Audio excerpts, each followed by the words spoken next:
2024లో engineering branches పరిస్థితి ఎలా ఉన్నాయి? మనం పలానా బ్రాంచ్ చేరితే మనకు స్కోప్ ఉంటుందా? ఫ్యూచర్‌లో కెరీర్ ఆపర్చునిటీస్ ఉంటాయా? ఈ వీడియో 2 ఆడియన్స్‌కి సెట్ అవుతుందండి. ఒకటి ఎవరైతే ఇంజినీరింగ్ చేరాలి అనుకుంటున్నారో ఈ ఇయర్ ఆర్ కమింగ్ ఇయర్స్‌లో వాళ్ళకి. ఇంకొకటి ఎవరైతే ఆల్రెడీ ఇంజినీరింగ్ చేస్తున్నారో వాళ్ళ బ్రాంచ్ యొక్క స్కోప్ కానీ, ఫ్యూచర్ ఆపర్చునిటీస్ కానీ ఎలా ఉంటాయని తెలుసుకోవాలన్నా కూడా ఈ వీడియో అయితే హెల్ప్ అవుతుంది. నేను పలానా main branches almost important branches అన్ని ఇండియాలో వైడ్‌లీగా జాయిన్ అయ్యే ప్రతి బ్రాంచ్‌కి కూడా నేను వీడియో అయితే కవర్ చేస్తాను వన్ బై వన్. ముందుగా మనం కోర్ బ్రాంచెస్‌కి వెళ్దాం. ఇప్పుడు ఈసీఈ తీసుకుందాం ఫస్ట్. ఈసీఈ ఎలా ఉంది? ఈసీఈ ఒకప్పటి వరకు ఈసీఈ అనేది అంటే ఇప్పుడున్న టాక్ ప్రకారం చూసుకున్న ఒక 2 ఇయర్స్ బ్యాక్ వరకు కూడా అంటే ఈసీఈలో అంత ఆపర్చునిటీస్ ఉండేవి కాదు. ఎవరు ఈసీఈ చేరినా కూడా అంటే వాళ్ళు ఏం నేర్చుకుని ఎంత టాలెంట్ అయి ఉన్నా కూడా లాస్ట్‌కి ఐటీ సైడ్ మూవ్ అవ్వాలి. సో ఈ సిట్యుయేషన్ వల్ల ఇప్పుడు ఈసీఈకి ఏంటంటే కొంత అంటే రిమార్క్ అయితే తగ్గింది. అప్పుడున్నంత పాజిటివ్ ఇంప్రెషన్ లేదు. బట్ ఇప్పుడు ఈసీఈ చేస్తున్న వాళ్ళకి, ఈసీఈ చేయాలనుకున్న వాళ్ళకి గుడ్ న్యూస్. ఎందుకంటే ఇండియాలో సెమీ కండక్టర్ మ్యానుఫ్యాక్చరింగ్‌కి సబ్సిడీస్ అనౌన్స్ చేసింది గవర్నమెంట్. చాలా స్టేట్స్ కూడా దీన్ని యాక్సెప్ట్ చేశాయి.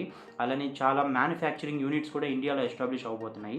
ఇది చాలా గుడ్ న్యూస్. ఎందుకంటే మనం ఫారిన్ కంట్రీస్ టైవాన్ కానీ, వియత్నాం కానీ ఇలాంటి కంట్రీస్ మీద మనం సెమీ కండక్టర్ డిపెండ్ అవుతున్నాం. సెమీ కండక్టర్స్‌ని ఇంపోర్ట్ చేసుకోవడానికి. సో దానివల్ల ఏమవుతుందంటే లేబర్ అంతా కూడా మన ఇండియా వాళ్ళ ఎవరికీ కూడా జాబ్ ఆపర్చునిటీస్ ఉండవు. ఎందుకంటే మ్యానుఫ్యాక్చరింగ్ ఇక్కడ జరగట్లేదు కాబట్టి. బట్ ఇక్కడే కానీ జరిగితే కొన్ని లక్షల్లో జాబ్స్ అయితే క్రియేట్ అవుతాయి. ఇది ఆల్రెడీ జరగబోతుంది కాబట్టి రాబోయే 2-3 ఇయర్స్‌లో పాస్డ్ అవుట్ అయ్యే వాళ్ళకి అండ్ ప్రెజెంట్ అవుతున్న వాళ్ళకి కూడా గుడ్ న్యూస్ అని చెప్పొచ్చు. సో చేరాలనుకున్నా కూడా ఈసీఈ ఇప్పుడున్న సిట్యుయేషన్స్‌కి గుడ్ న్యూస్ అనే చెప్పొచ్చు. ఎందుకంటే మనం టెక్నాలజీలో ఎంతో ముందెళ్తున్నాం. టెక్నాలజీలో అడ్వాన్స్‌మెంట్స్ ప్రతి దానికి కూడా ఒక ఎలక్ట్రానిక్ గ్యాడ్జెట్ కానీ, ఒక దానికి బ్యాక్ ఎండ్ వర్క్ చేసే ప్రాసెసర్ కానీ, సెమీ కండక్టర్ కానీ ఇవేం లేకుండా అయితే టెక్నాలజీ అనేది అభివృద్ధి చెందదు. కాబట్టి ఆ మ్యానుఫ్యాక్చరింగ్ యూనిట్స్ మన ఇండియాలో ఉంటే ఈసీ వాళ్ళకి చాలా ఆపర్చునిటీస్ అయితే ఉంటాయి.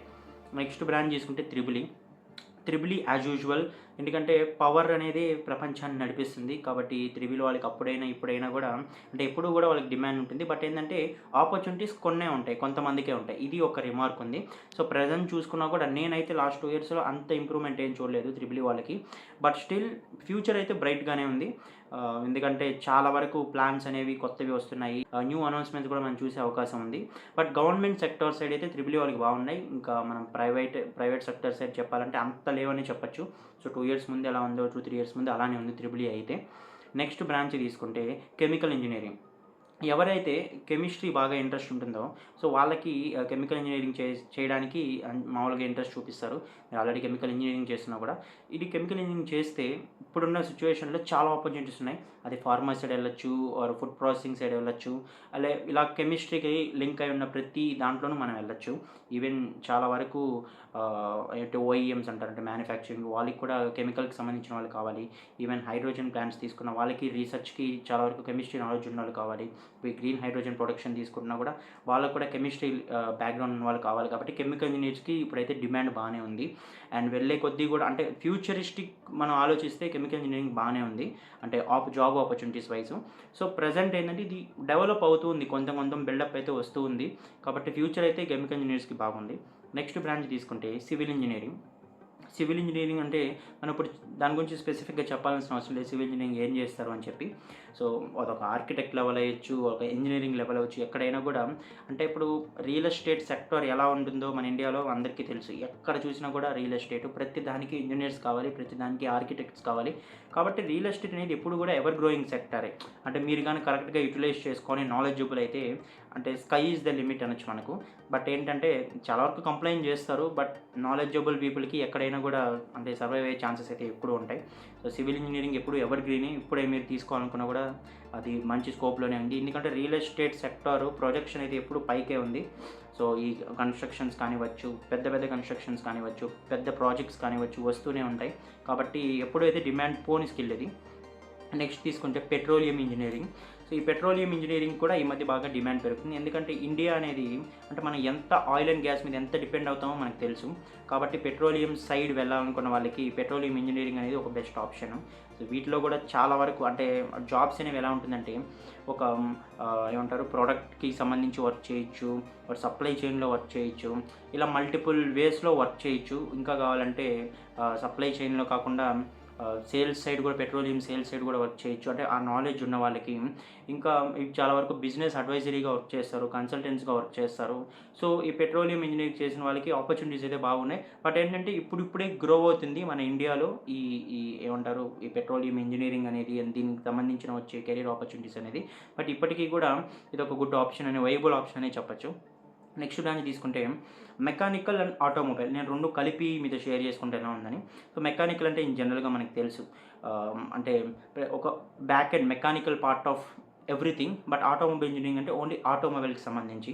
సో, అది ఒక డిజైన్ నుంచి అది వర్కింగ్ వరకు ప్రతి ఒక్కటి కూడా ఈ ఇంజినీరింగ్ కిందే కవర్ అవుతుంది. మెకానికల్ ఇంజినీరింగ్ చేసిన వాళ్ళు ఆటోమేటిక్‌గా ఆటోమొబైల్ ఇంజినీర్ కూడా అవ్వచ్చు.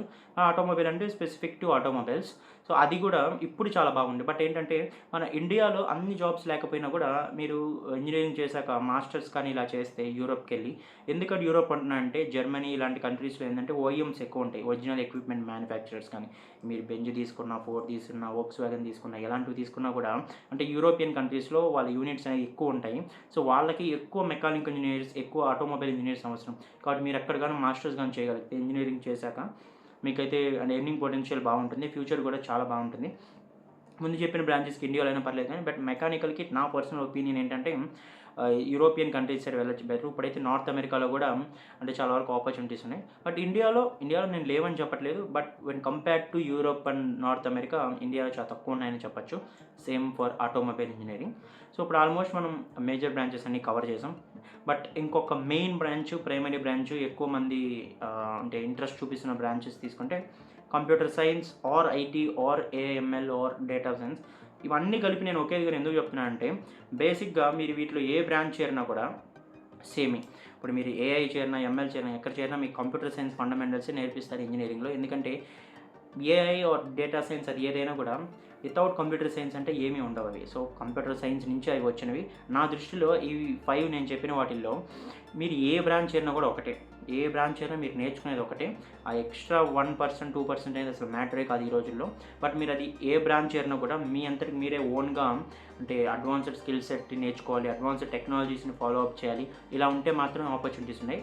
ఇది చాలా డిమాండ్. ఇప్పుడు ప్రతి కాలేజ్ కూడా, ప్రతి యూనివర్సిటీ కూడా ఎక్స్ట్రా బ్రాంచెస్ అంటే ఈ నేమ్స్‌తో ఈ ఏఎంఎల్, డిఎస్ బ్రాంచెస్ అనేది ఒకప్పుడు కామన్ కాదు. ఈ మధ్య ఎక్కువ కామన్ అవుతున్నాయి. ఎందుకంటే కంప్యూటర్ సైన్స్ డిమాండ్ పెరుగుతుంది. సో, వాళ్ళే డిఫరెంట్ బ్రాంచ్ నేమ్స్‌తో సీట్స్ అనేది ఇస్తున్నారు అంతే. అంటే సీఎస్ కాకపోతే ఐటీ, ఐటీ కాకపోతే ఏఐఎంఎల్ ఆర్ డిఎస్ ఏదైనా. బట్ అన్నిట్లో ఉండేదైతే ఒకే కంటెంటు. సో, ఒకే సబ్జెక్ట్ కూడా. కాబట్టి మీ వీటిలో ఏ బ్రాంచ్ చేరినా ఒకటే. టెక్నాలజీ ఎవర్ గ్రోయింగ్ అన్నప్పుడు కంప్యూటర్ సైన్స్ అనేది ఆర్ దాని రిలేటెడ్ బ్రాంచెస్ అనేది గ్రో అవుతాయా, అవ్వవా అంటే మీకే వదిలేస్తున్నాను. ఖచ్చితంగా అవుతాయి. ఏఐ సైడ్ కూడా మనం డామినెన్స్ చూస్తున్నాం. బట్ ఏందంటే కాంపిటీషన్ విపరీతంగా పెరిగిపోతుంది కాబట్టి మీరు ఎప్పుడు కూడా టాప్ 10%లో ఉండాలి. ఈ స్పెసిఫిక్‌గా ఈ సాఫ్ట్‌వేర్ రిలేటెడ్ ఎవరైతే చేరుతున్నారో వాళ్ళు, ఆర్ ఆల్రెడీ చదువుతున్నారో వాళ్ళు టాప్ 10% ఉండాలి. మీరు ఏది నేర్చుకున్నా కూడా, ఏ సాఫ్ట్‌వేర్ నేర్చుకున్నా, ఏ ప్రోగ్రామింగ్ నేర్చుకున్నా, ఏది నేర్చుకున్నా కూడా మీరు టాప్ 10%లో ఉంటేనే మీరు సర్వైవ్ అవ్వగలరు. జస్ట్ ఏదో నేర్చుకున్నాము, జాబ్స్ వస్తాయనుకుంటే అలా అయితే లేవు ప్రెజెంట్ ఉన్న సిట్యుయేషన్‌లో. సో, ఇలాగా నేను ఆల్మోస్ట్ ఇంపార్టెంట్ బ్రాంచెస్ అన్ని కవర్ చేశాను అనుకుంటున్నాను. ఇంకేమన్నా బ్రాంచ్, ఏదైనా కొత్త బ్రాంచ్ మీరు చేరిన దాని గురించి ఏమన్నా మీకు డౌట్స్ ఉన్నా కామెంట్స్‌లో మెన్షన్ చేయండి. నేను ఆన్సర్ చేయడానికి ట్రై చేస్తాను. ఎవరైనా ఇంజినీరింగ్ చేరాలనుకున్న వాళ్ళకి ఈ వీడియో షేర్ చేయండి. ఆల్రెడీ చదువుతున్న వాళ్ళకి కూడా షేర్ చేయండి. Let them get benefit from this video.